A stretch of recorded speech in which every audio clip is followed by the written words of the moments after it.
Ladies and gentlemen, from the Microsoft Theater here in downtown Los Angeles. Hey, yo, I see you, man. Brought to you by Shawn Porter Promotions. Hey, yo, Shawn Porter, hold tight. We coming out there. Live from Los Angeles. Hey, yo, put your headphones on, man. All right. I'm not going to let it roll too long today. All right. We got a lot to get in today. All right. What's going on, fellas? It's back, man. How's the paparazzi out there? Hey, man, just got back looking blacker than ever. Looking blacker than ever. Put on about I already knew what I was going into. I lost 22 pounds to go back and gain 7. So I don't believe that. Oh yeah. I knocked them pounds down before I went. Yeah, because I knew what I was getting into. Yeah. I knew I was going to eat. I don't know anyone that can go on either a vacation or back home if you're not living in like your home state and not gain weight. I don't think it's even possible. I think I've done it before. Because it's like you gotta try. If you're in a different place, you gotta try the restaurants. Like you gotta live it up. Yeah, I've never been to New Orleans before, so it was all about eating. My brother was like, "God dang, I knew he was eating, but you that's all you want to do." Hey, he was living. Hey, got to. I saw you hanging out with some alligators, all kinds of stuff. Yeah, holding alligators. I had to show them. I still got it. Hold on, you held it? Yeah, Shawn. I was the only one too. Yeah, about 7 feet long. It looked like. No, it was about 5. What? Dang, man, I'm trying to hype you up, man. Did you bite it? You said that I bite it. Yeah, did you bite it? Nah, come on, Shawn. Come on, Shawn. I had to ask. I'm gonna send you a picture. I'm gonna send you a video. I ain't see nothing. I had to hold it. Shawn, we still got it. Did anybody show you love and tell you like, hey, make sure you check out this or that on your way, when you went down there? No. Our fans are haters. They ain't telling me nothing. Just everybody I know said getting a beignet. I got a bag of beignets somewhere in the house. You got a bag of them? I got a bag. Hey. Throw them in some Tupperware, man. Keep them fresh. Hey, Hey, and bring a couple this way. You're always trying to get something. I remember this way. Seeing the alligator reminded me. We were in Miami once, and at the Everglades, it's so like. First startling. of all, that sounds magical. The Everglades. Everglades is cool. It's all like it's a national park. Everglades, sure? Yes, it's all swamp and the no park. But like you're literally like walking on a path, and you look, and it's just like a huge alligator is just like sitting there sleeping. And I'm just like, let me just slow step past you. Don't mind me. Just trying to walk, but that's pretty cool. And the alligator that you held, is it considered a pet? I'm saying like, because one that's trained or whatever. All right. So this what happened. I booked the airboat just for me and the family, personal boat. My man's like, y'all want to see some alligators, right? I was like, yeah. He's like, I'm gonna grab that son of a bitch. I'm like, you not go grab alligator. He said, shit. Hey, he hit the Senator Davis from The Wire. Shit. Hey, kept saying shit. Hey, all of a sudden we see alligator. He said, that's too big. That's too big. I said, I thought you said you was gonna grab it. Nah, that's too big. He grabbed it. He said it was a perfect size, but he grabbed that shit. I was like, man, if this not no Louisiana stuff. He's from down there. He gotta be the head of the family. He said, we said, where you live? He said, back in the woods. That's all he told us. That was all you needed to know. That's why he's able to grab it. All right, man. Hey, all right. So what you doing when it was your turn? Would you like, what you do? He said, who want to hold it? Everybody on the boat was like, nah. I was like, let me hold that joint. He said, tuck it like a football. Tucked it in there, grabbed it. Yeah, and he was cool. Yeah, he wasn't tripping. He looked confident. I saw the picture. He looked confident. Hey, you gotta look confident, Carson. Yeah. You look confident and die. Yeah, it was like no middle ground. I couldn't mess up. I feel like you had to deepen the voice. You had to deepen the voice too. Like, hey, you want? Oh yeah, let me hold that one time. Hey, we up in the house just the other day, and getting Shaddai out the bath, and my wife is near the entrance to the bathroom. I'm in the bathroom. She literally screams bloody murder. I mean, I literally thought somebody was coming up behind her. So I slid into the bathroom a little bit more. I'm talking about scared? Hey, is what it is. One side step to the right. You know what I'm saying? And come to find out, it's a cockroach on the floor. Oh God. So she screamed bloody murder about a cockroach. And I'm like, man, why are you screaming like that? You scared the sun, you scared me. I thought somebody was coming up behind you. I had to fade to the right a little bit, get myself together. You're a boxer, you created distance. Get myself together, get ready for the war or whatever. But then I have a war with a cockroach. So it's a cockroach. Now we already know they're not gonna bite, it's nothing. But it's still something about trying to get some tissue and grab it where you still like you still like this, you know what I'm saying? You still like this. So it was tough for me, man, just trying to handle a cockroach. So I can't even imagine trying to do it with an alligator. So big ups to you. Yeah. At the end of the day, I'm from Louisiana.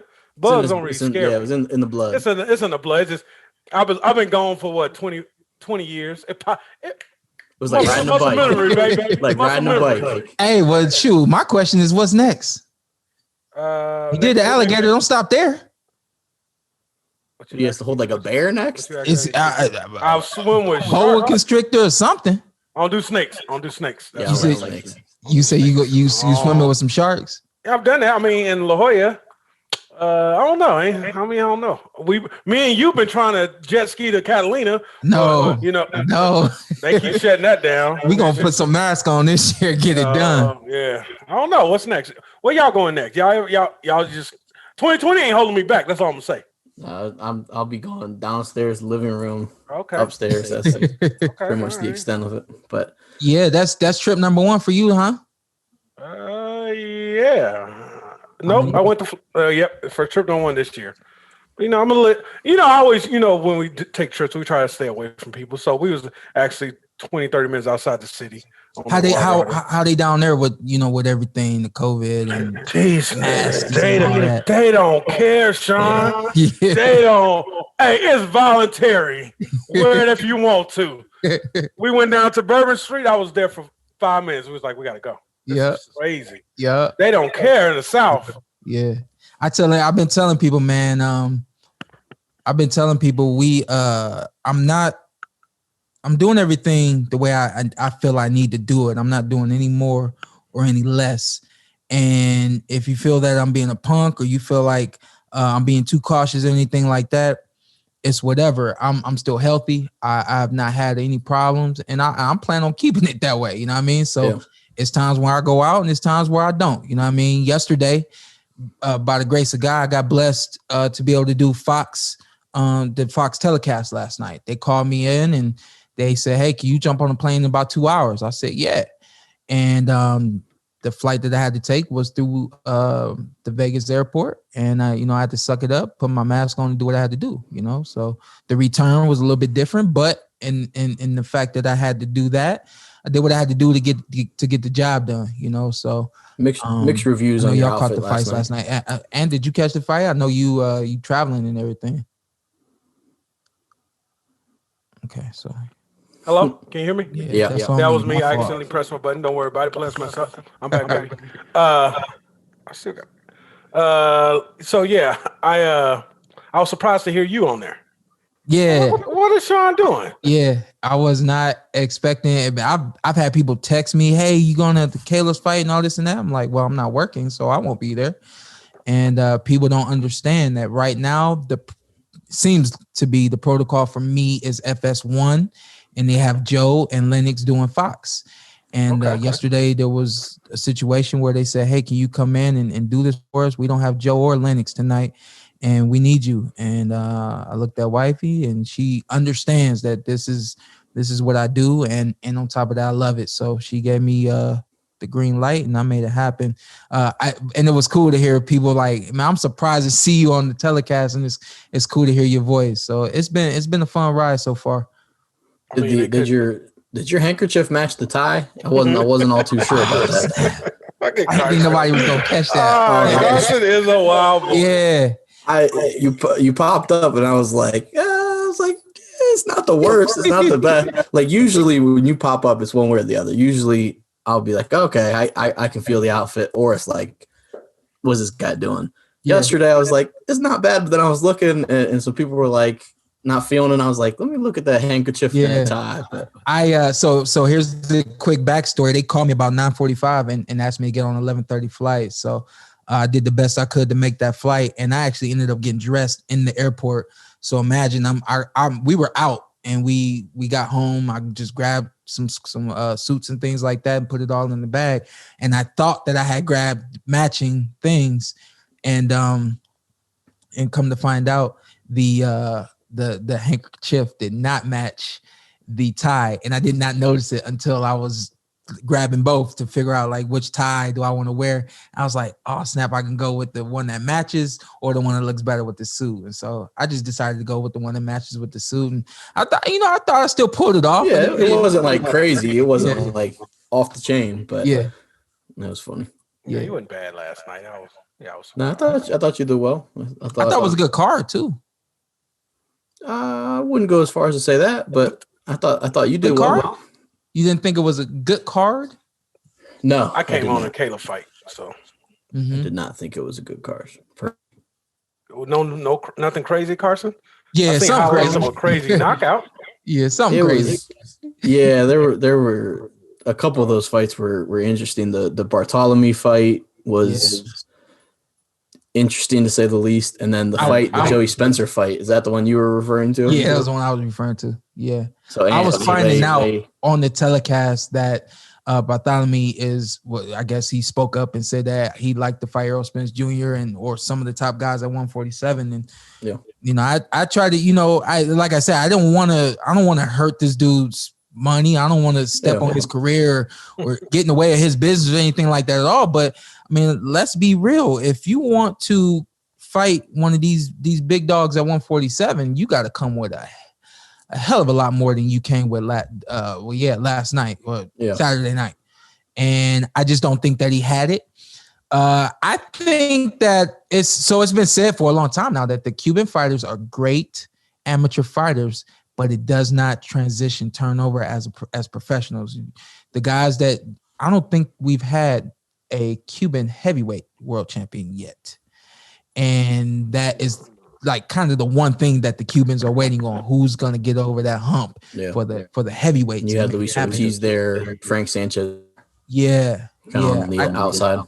Yeah. So that's the number one thing that they're waiting on. But they've had some champions in the past, but it's just in retrospect, a lot of the great amateurs that turn pro, it doesn't translate very well, or the transition doesn't happen very well.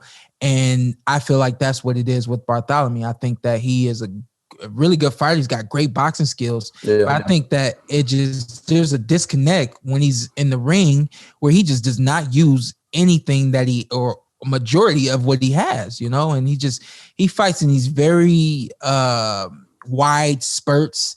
I mean, so wide it's like in the beginning of the round and then the end of the round, and there's completely nothing for 2 minutes, and it just doesn't look good for TV. I'm gonna stop talking because I even feel like right now, like I'm hurting him, and I don't like that. Yeah, no, it kind of is what it is. But the Joey Spencer fight was so Ant, I'll give you the minute recap. So why is he? So Joey Spencer started rubbing his forehead. Well, so Joey Spencer is fighting. He's fighting Seldon, and so young guy. I think he has 2 losses, maybe Seldon before that. Yeah, and then so the ref, and I noticed it, and then Brian Kenny and you also mentioned it. So he does the instructions and then brings them back into the instructions and says like, "Yeah, this isn't a street fight.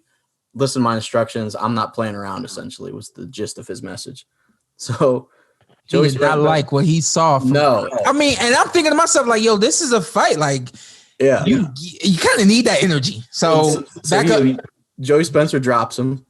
And first off, he gets so Seldon gets hit with a shot, does the old shakes his head, I'm not hurt, and then goes to throw a punch and gets hit and literally got like spun like a top sideways. So he gets dropped. Kind of. Yeah, so he gets dropped and then gets up and this was the first knockdown. Yeah, this is the first round, like early the first round. So he grabs him and throws like couldn't count like 5. I'm ballparking rabbit punches. Joey and Isiah, they get back square off, and it's like little tit for tat here, and then somehow they get together very quickly. And he just throws like rabbit punches. And Isiah Seldon is like on top of Joey and hitting him behind the head, right? And the ref comes in like, you were slow on that. You were expecting something, but you were slow on the break. So because it was about 4 to the back of the head, he breaks them apart, separates them, tells Joey to go to the neutral corner. Didn't take 1 point. He took 2 points. Yeah, he brings Isiah Seldon to the middle of the ring and says 2 points, hidden behind the back of the head, 2 points. And now I'm just like, what? This is like a 10-5 round in the second here, you know? And then go ahead, Carson. It was already like 2 points. That was like not like excessive in the sense of like continually throughout a fight. Like it was the first round, the first like 2 minutes. So he gets up, he gets dropped again and kind of stumbles a little bit. And the ref just waves it off. Didn't count it. And probably the right decision because it was going to go that direction anyway. But then Seldon was not happy. He was saying he was fine. He was swearing. He's the whole nine. And then Cantu, I think it was Cantu was the referee in the corner, says like, "Hey, stop talking or I'm going to take your pay." And I was like, "Oh, what? Whoa!" Like, the ref can do that. I don't know. It was like a crazy, very brief fight, very eventful. And to Isiah Seldon's defense, he got dropped. The second knockdown, solid right hand, straight to it was like the forehead, and he was light on his feet. However, I think he deserved at the least a count enough for him to display more that he can't continue and then stop it. But Cantu was like, he knew going in that the energy for the fight wasn't going to be right. And he could sense that Isiah Seldon was not going to, I guess for the sake of words, behave properly. And he just waves the fight off. That was not the correct way to do it, in my opinion. And so Seldon sits down. He's like, "Yo, I'm good. Every fighter's good. You got knocked out. It's like this. You ready to keep going? All that kind of stuff." And Cantu was like, "Yo, I'm not having it. You keep talking. I'm taking your money for you." And at that point, I was just like, "Oh my God, like this is really happening right there. This is not necessary." I don't know, but it was crazy. It was a crazy, like very brief fight, and then the heavyweight fight was the co-main, and it was okay. Nice knockout, but I thought the undercard was underwhelming. Well, listen, man, we're gonna come back to the main Plant fight and Caleb Truax fight, and maybe talk a little bit more about the undercard. We got a lot to fit in. Like I said when we started, we got a great athlete getting on the call with us right now. Our guest today, everyone, is Kendall Gill. He got a nickname? I should have looked that up. KG? Nope. What's up, Shawn? How you doing, baby? What's up now? All right. How's things, man? Man, everything is great, man. Just pushing forward, man, through the brink of everything going on. All is well. How about you? Man, good. Actually, I got COVID-19. I'm in my 7th day of quarantine right now. Dang. Right now. Okay, yeah. I can't get it like through. No. not all the way from Chicago, dog. All right. Well, hey, man, you get through it quick. Yeah, you doing the right things. I'm sure you staying safe and all that good stuff. Yeah, how you feeling? All right. Now I am. First 4 or 5 days were rough, but now it's okay. The thing that I'm learning about this, man, is everybody's different. You know what I mean? So everybody's I would definitely be praying for you, and I know that you will recover because that's you. Yeah, thank you, man. Thank you. I got my boys Ant and Carson on the line, and we just gonna kick it with you for a minute. So we actually watched the NFL draft when your Bears drafted. I remember you. Yeah. I remember. Oh yeah, man. I forgot all about that. Hey yo, we need to trade quarterbacks. He ain't working out for us. Is he gone after this year? Nah, we're gonna keep him, man. Unless we can get they're trying to work out a deal where we can get Shawn. So, we can get Shawn. I did see that. Yeah. In fairness, Kendall was 100% at the time against that draft pick, so he was right. So he was right on the money. Yeah. I enjoy watching the Browns now, though, man. Believe it or not, I do. You tuning into the Browns? Yeah, I watch them all the time now, man. Every year I choose a team that's aside from Chicago to watch, and this year was the Patriots because of Cameron and the Browns. Nice, because you guys are finally starting to win some games and get good. Mm-hmm. We've been waiting on that too. I know. A lifetime. Yeah. Go ahead, Carson. You can start it off. Yeah, no. So for anyone, obviously, they should know who Kendall Gill is, but NBA veteran, also professional boxing career as well. But so in an interview with ESPN, Mark Renardi, Big Diesel, Shaq said, "Hey, Jake Paul beat an NBA guy, but I got an NBA guy he can't beat. I got Kendall Gill." How'd you feel having Big Diesel back you up? I agree with him 100%. You know, Shaq is my friend, and you know, we actually talked about it after Nate Robinson took the loss to Jake Paul, but you know, we felt that he fought the wrong NBA guy. Well, maybe for him, he fought the right one. Of course. But for you know, but for competition's sake, he didn't fight the right one. So yeah, go ahead. No, go ahead. Yeah, I know. I was wondering when I saw the interview. I said, dang, Shaq putting a whole lot on it. I said, I wonder how Kendall feel about this. I don't know if he's speaking like out of turn. You know, I thought he just kind of like threw you out there, but that was something that you guys are like, you know, hey, we saw what went on right there, but we know what the real deal is. Yeah, you know, just like the boxing community is a fraternity, the NBA is a fraternity as well. And you know, we didn't like that Nate got knocked out the way that he did. You know, and of course, you know, we had some NBA players on Twitter saying things that I felt that they shouldn't say. You know, leaving memes about him. You know, if something like that happened to one of my brothers, I wouldn't do that. Mm-hmm. You know, mm-hmm. And listen, Nate got in there with no experience. Mm-hmm. He didn't know really what he was doing. Mm-hmm. Actually, I think Nate helped Jake Paul knock him out. You know, because if you go back and you look at the fight, Jake Paul didn't land one punch until Nate put his chin out there and let him hit him. Yeah, so we talked about this, Shawn, and you know, that's what happened. And I found out Nate didn't spar in training camp for this fight. You know, it's no way, and then Shawn, you know this being a Hall of Famer, a future Hall of Famer yourself, it's no way you can go into a bout not sparring. Mm-hmm. You know, you got to get ready. Yeah. You know, and he didn't do that. And you know, another thing is Tim Hardaway. I'm sure you guys know Tim Hardaway, who's another Chicagoan here, future NBA Hall of Famer. Mm-hmm. He came to work out with me in the summer, and he was like, "Hey man, Nate is looking pretty good on those pads, man. You know, I might put." I said, Tim, don't you put no money on that, man. I swear to you, I was like, because Nate is gonna get knocked out. Wow. I told him. I was going to ask you that. Yeah, I was going to ask you what you thought about Nate. Like, I guess getting in the ring in the first off. Like, did you feel that was something he should be doing? I had seen Nate hit pads and stuff on his Instagram account and everything, but you know, I asked him, had he ever been in a fight? He said no. And then when I heard that he had signed to fight Jake Paul, I thought it was a bad idea because he didn't have any experience whatsoever. And, you know, going into a fight with somebody that's been training for 2 years, also somebody that has had 2 fights. Yeah. So even though they were against YouTubers, you know, they still have experience on you. And I just felt that he was operating at a huge deficit. Yeah. I felt that Jake Paul, you know, they weighed in at 188, so something like that. Mm-hmm. Look, Nate Robinson, I don't know if you guys have ever seen Nate before, like in person and everything, but he's 175 pounds with batteries. He walks around. Yeah.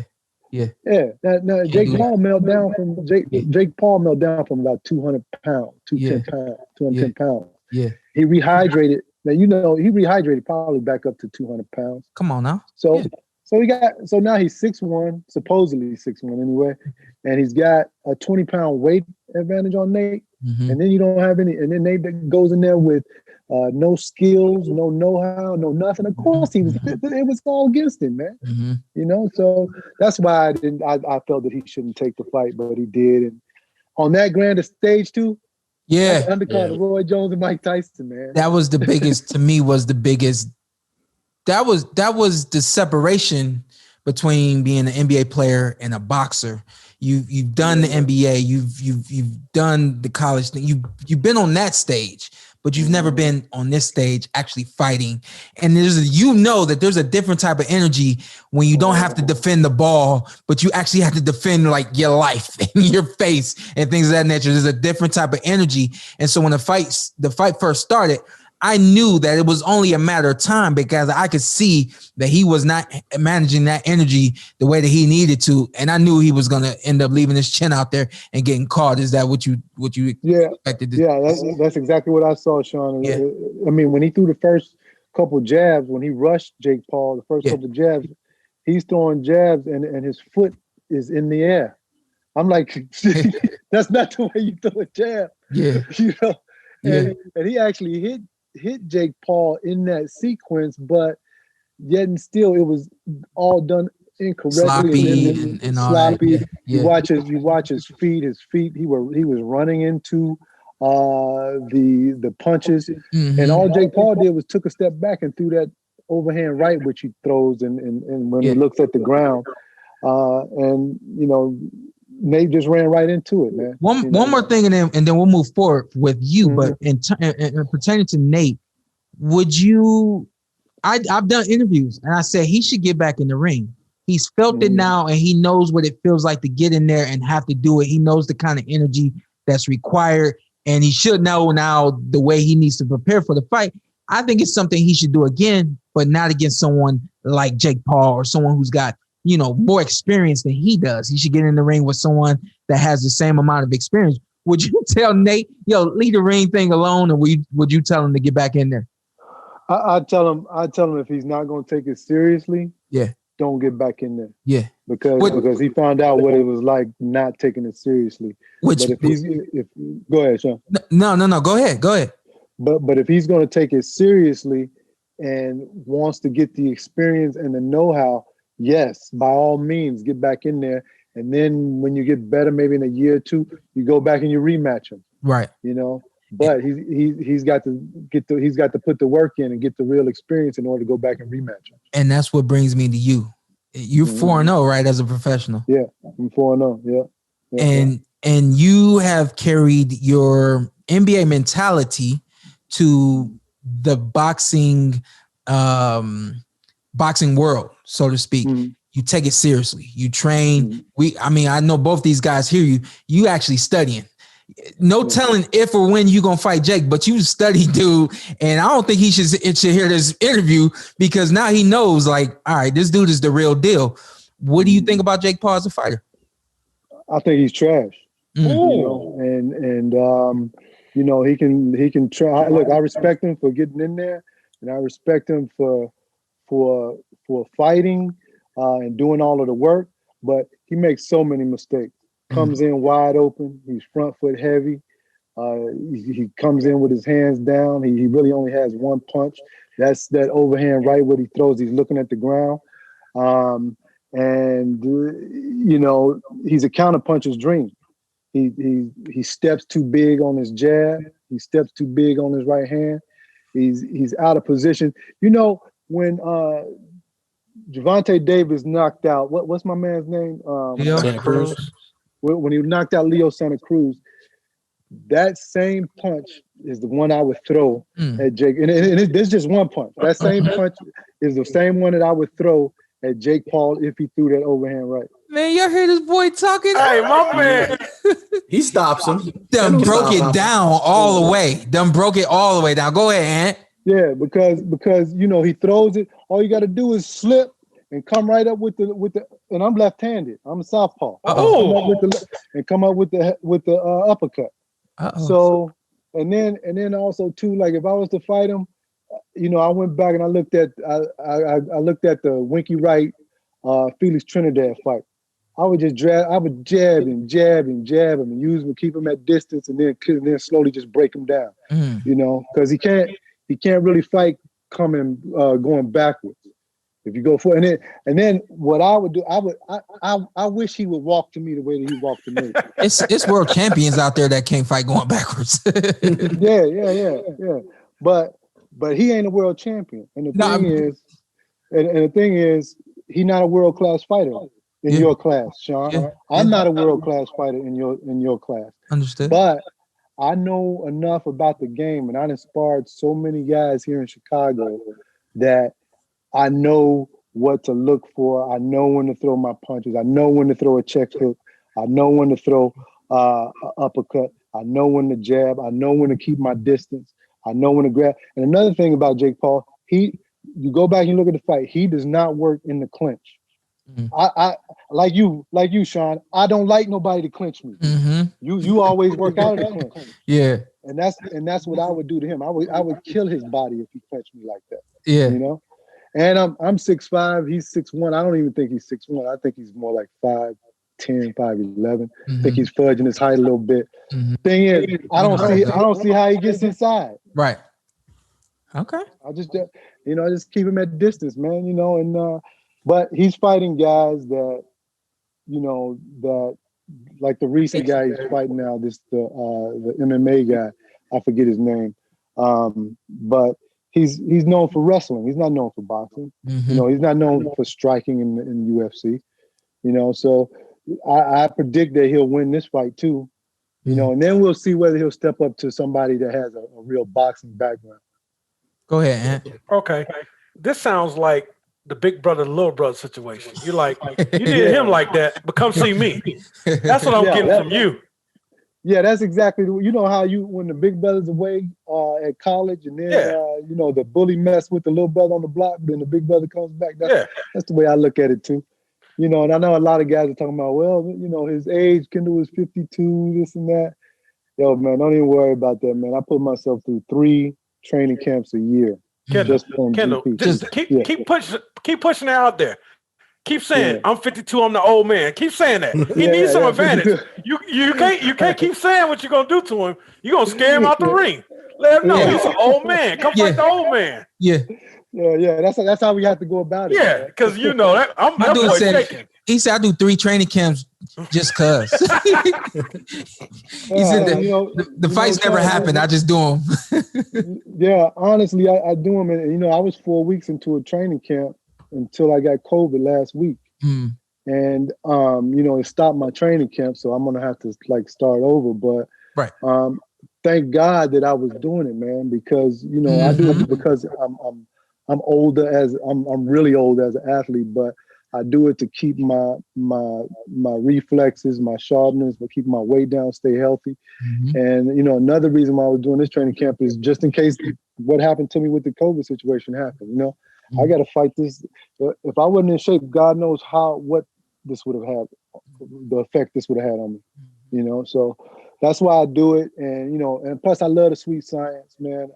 My wife told me she said, you be messing up my love life. You watch fights at night. I swear, man. That's Shawn, you don't realize I've watched your fights.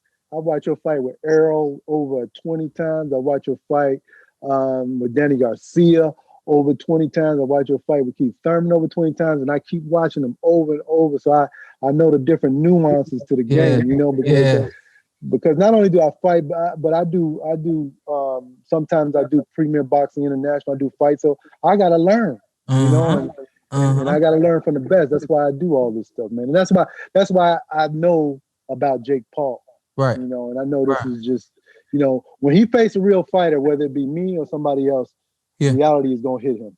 Yeah. So you mentioned the NBA being a brotherhood as far as the players. I have to ask, if you had the chance to get in the ring with one guy that you played against in your NBA career, who would you pick? Oh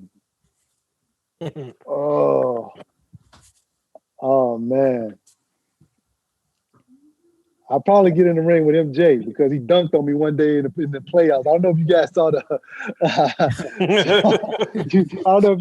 Last Dance, but he dunked on me in the playoffs one time, man. I still ain't forgot that. So. but I tell you, all that stuff about MJ is true, man, about how his competitive spirit. He's a friend of mine, but, you know, I remember one day we were playing cards at my house, man, and I was beating him out of his money. We were playing Tomp. And it was about 11 o'clock at night. This dude would not leave my house until he won his money back. Yeah, you gotta get your money back. Yeah, he ended up leaving my house at 7:30 in the morning. Hey, what's crazy is because I've been there, and with me, I was way younger playing tunk for dollars. Like I know y'all was playing for some real money, but even if you lost $5, you could not leave until you broke even. I don't want your money. I just want mine back. He just wanted his money back. Yeah, man, but that was his competitive spirit. I mean, I could outlast a lot of guys, but I couldn't outlast him that night, man. And like everything you saw in The Last Dance about his competitive, that stuff is true. Yeah. Do you think that do you think it was over the top? Do you think it was too much? Do you think it was exactly what he needed? No, I don't think. I think it's exactly what he needed because you know, you look at him. He won 6 championships, and if he hadn't retired, he probably would have won 8. Those 2 years that he took off, and you know, just playing against him on the court, it was for real. You know, it wasn't fake. You know, some players you could sense they were doing it for the cameras and everything. Not this dude. Yeah, it was so many times when he and I got tangled up and everything, and I could sense that, you know, he was ready to fight. Yeah, you know, for real. You know, me as an athlete, I try to take myself there. 2 guys now at this point that I've always admired, but because Last Dance came out, I really got a really good in-depth look at who Michael Jordan was as an athlete, and then even off the court, behind the scenes, before the games, after the games, and I was like, man, I need to take myself to that next level. The guy who I've always said, yo, if your intensity ain't there, then you ain't doing nothing, is Ray Lewis. Yeah. Those are 2 very intense athletes. Yeah. And every time I try to go to that level, I gas out. I'm like, this is too much. I can't do that. I can't do it the way they did it. How do you compete even though your intensity isn't there? You know what I mean? Yeah, you really can't. And the thing is, now don't get me wrong, MJ is a nice guy. He's a good guy. You love him, you know. Yeah.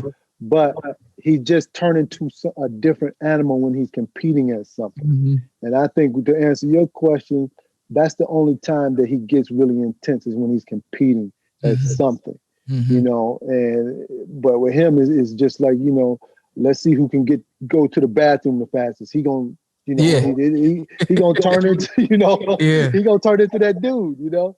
So, but yeah, you can't be like that all the time, man. You burn yourself out. You know, you just have to do it when you're in your. I have burned myself out. Yeah, especially as soon as I saw The Last Dance, you could ask Ant. I text him like, I said, yo, y'all about to see another athlete. I did, didn't I? And showing up, I burned myself out a couple weeks in a row, and I was like, man, I'm just not going. I can't do it the way Michael Jordan did it. And then I started coming to all these excuses. I'm like, boxing's a different sport. You got to train different, and I just can't. It's not like bouncing the basketball. That's fun and all this and that. Like, you cannot.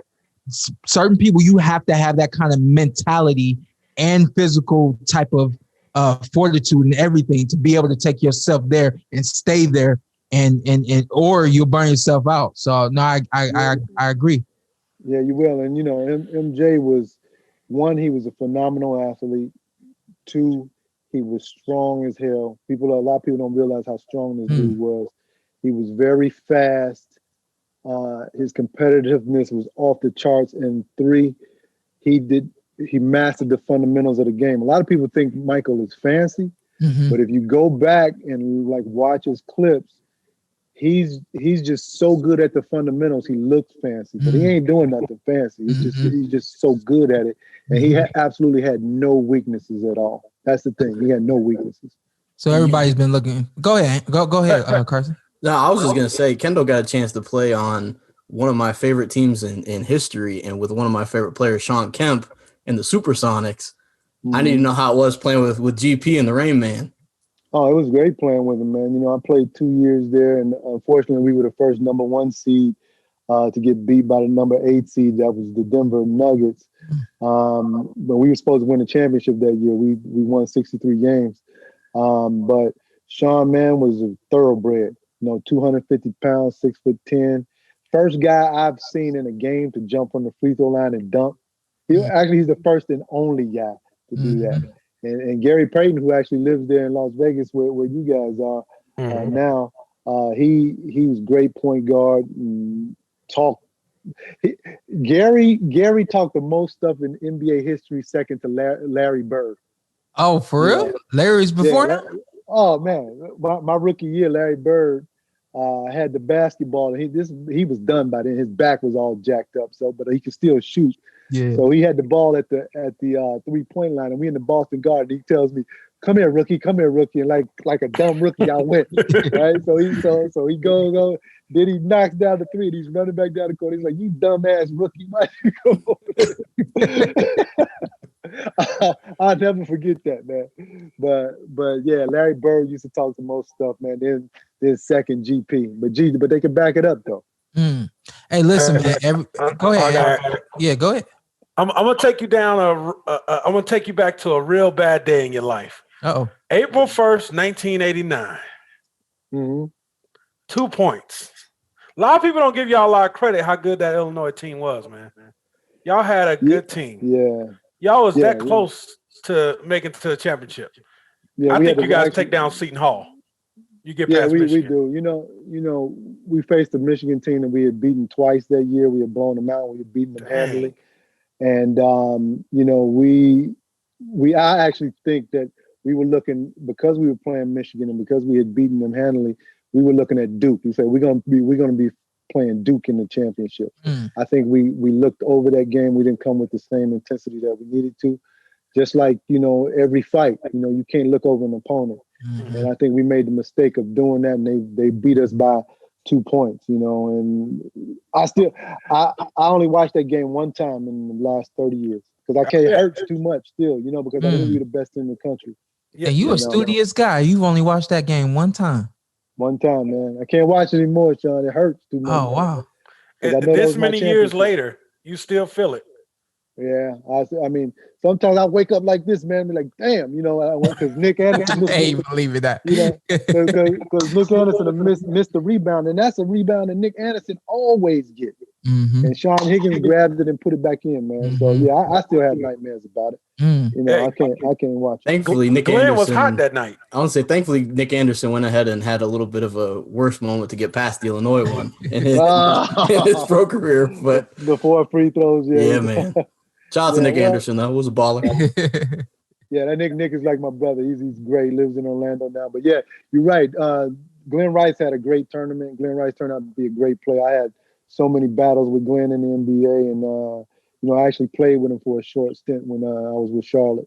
Who was somebody in your NBA career, Kendall, that you think is underrated? Who was somebody that doesn't really get talked about from that? I mean, you were in the league for over a decade. Yeah, I think people ask me who's the hardest to guard, and my top 5 were Reggie Miller, Kobe Bryant,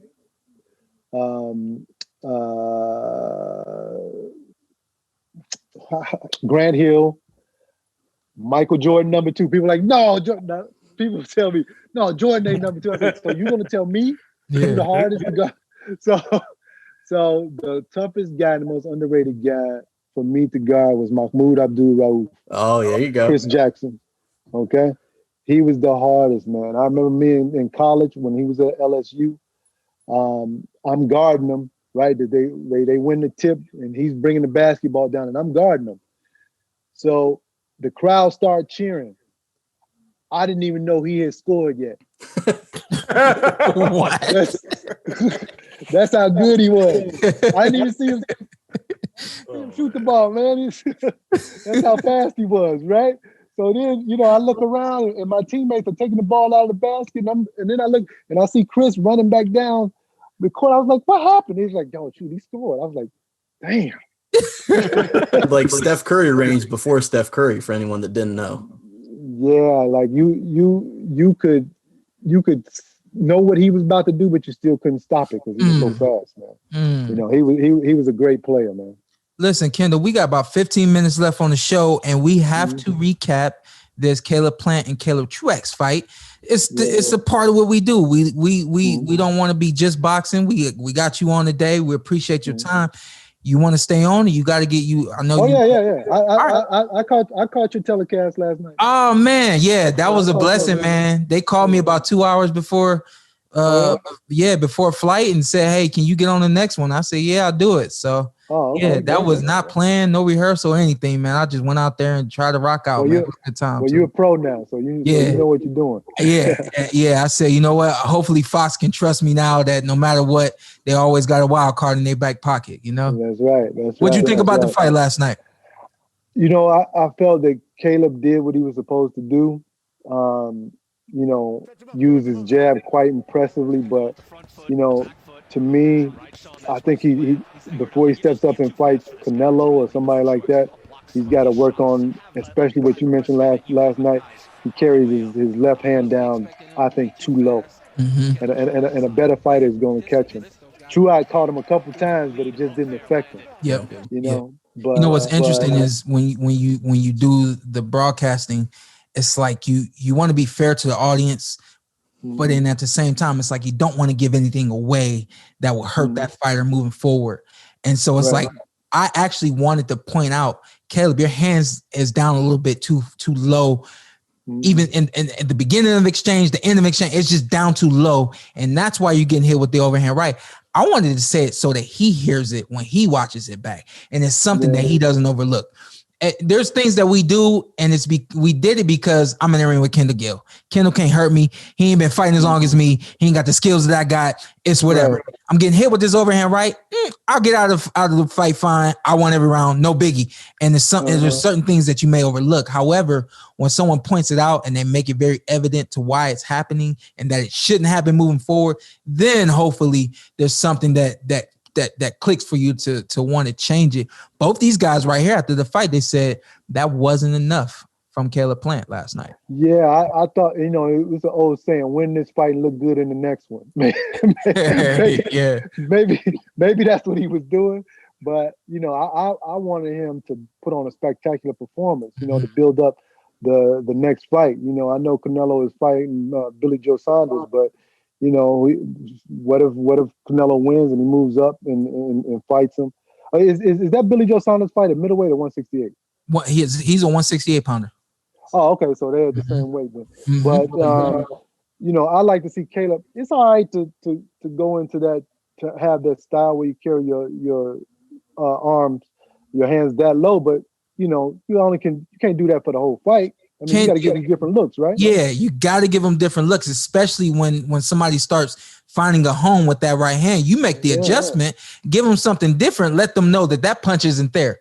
And then you go back to being comfortable. But that's his comfortable stance, is with his hand down. He throws a lot of up jabs. They're beautiful. They're very fast. And they're powerful too. But at the same time, when you're getting hit with something consistently like that, give a different look, move it a different way. Take that away from the guy and then go back to it, you know. But I do understand that that's where Caleb's comfortable at. But moving forward, you can't take that from Canelo, not consistently through the course of a fight. Benavidez is another one, you know, who's packing a lot of power and size that could hurt him, you know. I think for me it was, and kind of like Kendall mentioned, we wanted a spectacular performance, and I think it shows how good Caleb Plant is and how high we hold him in a regard of he literally won every single round. So that's a great performance for 8 out of 10 guys. But if you're going to get these huge fights with Canelo, with Benavidez, it's Caleb Truax. He didn't really have much to offer you there. I needed it. Somehow it's crazy to say. I needed you to do more than win every single round. I had this exact conversation with Coach Wade this morning. We were talking about the fight. I said, you didn't watch it? He said, yeah, I watched it, but we're going to have a different conversation than you would have on air. And I said, yeah, very true. I said, you know, it's crazy that he won every single round.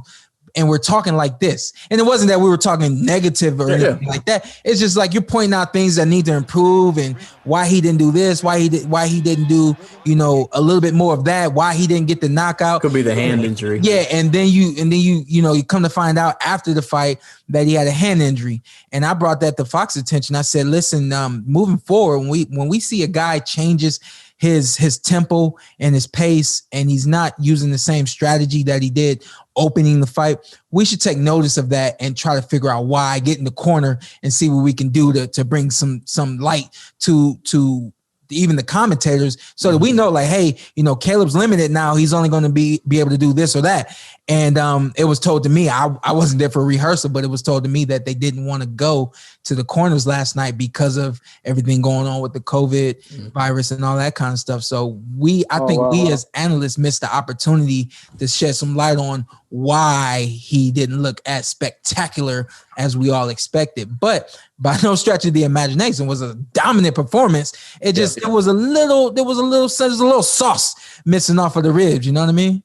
Yeah, a little bit. But we all know he's a great fighter. I called this fight when he fought Mike Lee. Back was that his last fight? That was second last fight. And I thought that he looked spectacular. That's the type of performance that I expected last night. Yes.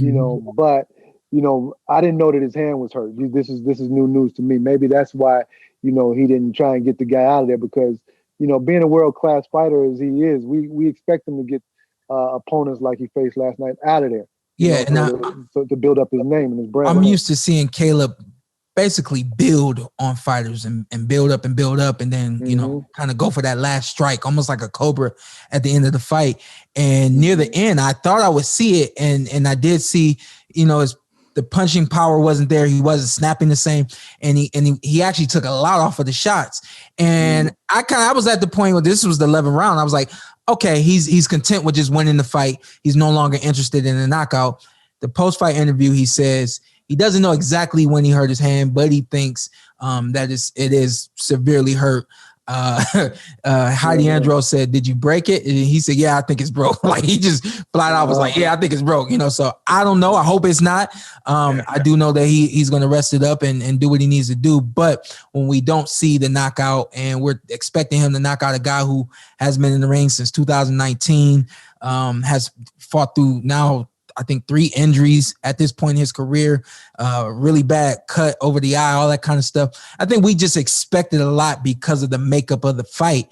But when you find out that he hurt his hand as early as possibly the 6th round is what he said. He said it could have been earlier than that. So that's, I think, is why we saw the tempo change and we didn't see him finish off Caleb Truax. How do y'all feel about if we can't get Benavidez? Hopefully we get Benavidez. Yeah. And Canelo, we never know.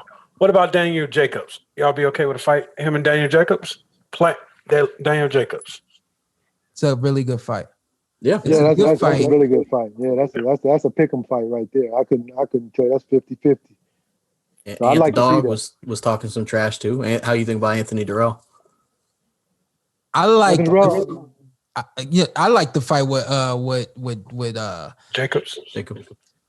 No, I don't know. I don't even know. Here you go. Here's why I say I don't know. We saw Anthony Durrell's last performance against David Benavidez. Yeah, he was up and down through that fight, and then we saw Daniel Jacobs' last performance. I mean, what he thought? 80 punches the entire fight. You know what I mean? I don't know which one I'd rather see. That's why I can't pick which one I want to see. But I do think that both fights will be interesting because of Caleb Plant. And both would be, in my opinion, both would be a step up. I think either way, if you go Ant or if you go DJ. I think DJ is the bigger step up. I would agree. Yeah. I think it's that time. He's that good. Caleb can do it. Yeah, I think Danny would force. I think Danny, coming off of the fight that he fought without throwing any punches, that he would make a fight because he knows that last performance was not good. And you got Caleb thinking, I should have closed the show. Yeah, my hand was hurt, but I got to make a statement here. I think that would make for a great fight. Both guys will really come to fight.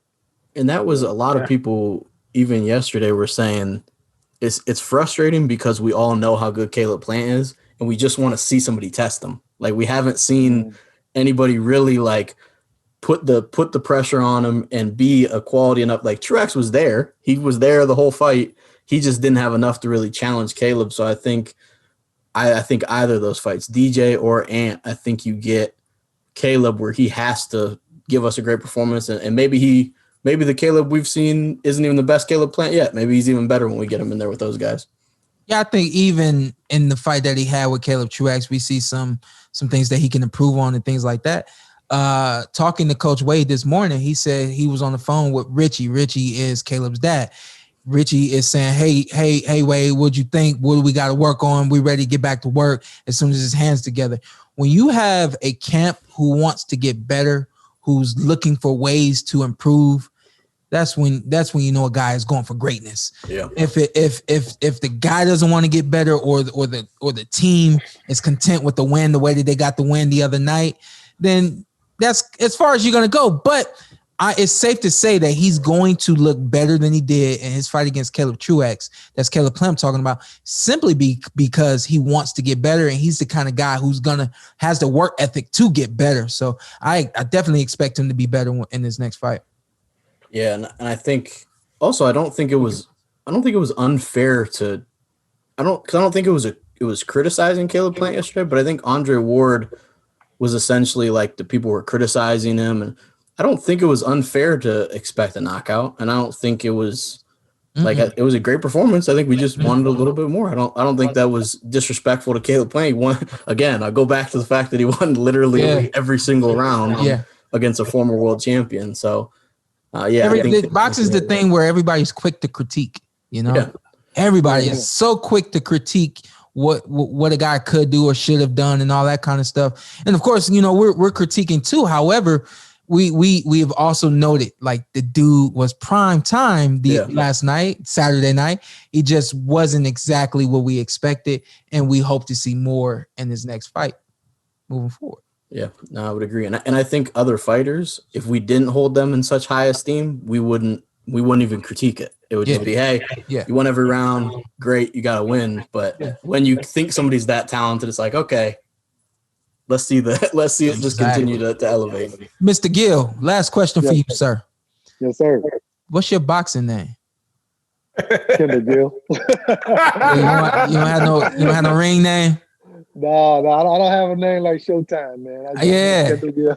Kendall the Thrill Gill. I don't know, man. I've always been introduced as Kendall Gill. That's it. Yeah. All right. But I got a question for you. All right, let's do it. When is Bud Crawford gonna sign that deal, man? Listen. My dad and I, we've had conversation, and every conversation we've had, he understands that Bud Crawford is at the top of my list. I know he is. He's at the top of my list, and I just think that he's great, and I want to be a part of that greatness, and I want everybody else to see that greatness. So I think that. I think my dad always does what's best for me, and I think that he's going to try to move forward and make that fight happen.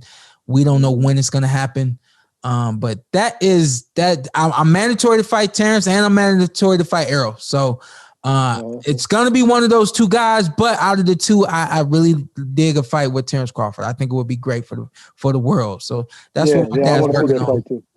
That's what my dad's working on. Yeah.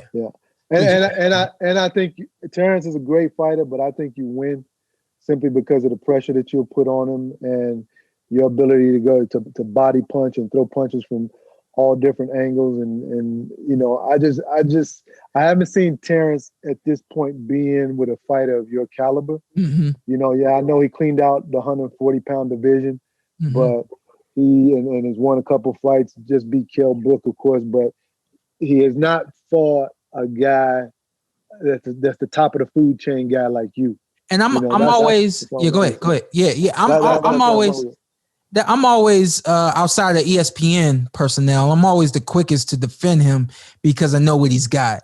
And what I always say is, we as fighters, we don't always get to choose who we fight, and we don't always get to put on the paper what that name is going to be. However, we put our names on the paper and we get in the ring with whoever they put in front of us, and we do what we have to do. And to this point, he's done his job. Everybody that he's got it's not his fault that he hasn't gotten the fights that everybody wants to see him in, But I do think he's the type of fighter that no matter who he gets in the ring with, it's going to be a great night and it's going to be a hard night. And even for myself, I think that I present some challenges for that dude. And I really want the opportunity to show those challenges and do it. But I will always defend him in saying that he's great. And even though you haven't seen him against the best, he is definitely one of the elite. I know you didn't exactly say he's not, but when you say, well, I haven't seen him against somebody like you, and I haven't seen him be challenged the way you're going to challenge him, I'm going to just sit back and say, hey, it doesn't matter that you haven't seen him get challenged the way I would. Trust me, he's ready for it, So I do think it's a great fight. Yeah, well, I can't wait to see it, man. Yeah, man. Hey, listen, man. KG, I guess we're going to go with for this one. Kendall the Thrill, Gill. Hey, man, we appreciate you for your time. We're going to be waiting on that Jake Paul fight. And let me know when that happens. I'll shot back at you to get that wardrobe done for you. Yeah. No, I got you. If it ever happens, you gotta definitely hook me up, man. With Absolutely. My wardrobe. All right, fellas. All right, man. Good to see you. Get well. Hey, man, soon. get healthy soon, man. I will, man. Thank you. Stay blessed. Absolutely. Right. Take it easy. Take care. That was good stuff right there, fellas. No doubt. Yeah, man. It's an NBA vet. I was going to tell him to give him some sea moss, man. I don't know how I feel about sea moss. You want to hit him offline, get him some sea moss? What? So what does the sea moss do? Yeah. Play with Y'all know that commercial, the dishwasher commercial. The girl and the little girl, she says, "What does the dishwasher do?" That's the sea moss. That's the sea What moss. does the sea moss? Maybe they're washing the dishes with sea moss. Yeah. Listen, we had an hour. We almost done. I guess we got a few questions from the fans, from the people out there. Love y'all. Appreciate the questions. Let's hit them and then let's get up out of here. Yeah. So first one. And there's another topic we won't go into today, but another week. So the first question was, would you like to see boxing have just one belt per weight class? I pondered that. Yes, I said the word pondered. I pondered that some years ago when I won my IBF title, because I felt that even though I won the IBF, didn't feel like I was a world champion. I didn't feel like people were looking at me like a world champion at that point in time. You got guys like Mayweather out there, Pacquiao, and Mayweather was toting around the WBC title, which I think is the most prestigious title out there to have. And so I was like, once I had lost that IBF, I said, I got to get the WBC. I will not retire until I get the WBC. I didn't feel like until that point I was a world champion. However, holding the IBF title made me a world champion. I don't want to take opportunities away from people. I think it's good that you have IBF, WBA, WBO, WBC, and then there's a couple of others. And let's also say, I'll speak for you and all of us. We want one title per sanctioning body. Let me make this clear. Within the sanctioning body, there should be one title. It should be one world title. And then I understand the interim title. And my understanding is that the interim title basically puts you in line to fight for the world championship title. If anything, there should be a world title and then the interim title. There should be a mandatory fight. And then I like the IBF, they do always put somebody in line, a second mandatory. I think it's cool, but I'm okay with one mandatory and then fight whoever you need to fight to unify and to become undisputed. I'm good with 4 titles in each weight class. And I know there's some others out there, and I don't want to, put them down or anything like that. But the main WBA, WBO, WBC, IBF. Okay. And then in addition to that, and this kind of goes back to when you were the IBF champion and then you weren't, are you surprised that? I was trying not to laugh. I was like, yeah, you heard that. The question is related to that. Damn. Their question is, you were, you weren't. Are you surprised that Kell Brook it was that quick? Yeah, because are you surprised that Kell Brook didn't take off after beating you? That he didn't really fly to stardom, essentially. No excuses. Shawn career probably took off way more than his. Right. No excuses when it comes to that fight. I was coming off of my fight with Paulie Malignaggi. I spoke on this before. Yeah. Big knockout with Paulie, and I kind of, in my mind, I became like the Hulk, and whoever I got in the ring with, I was knocking you out, right? You fast forward, the camp that I had with Caleb Truax, I was being told, but we were training.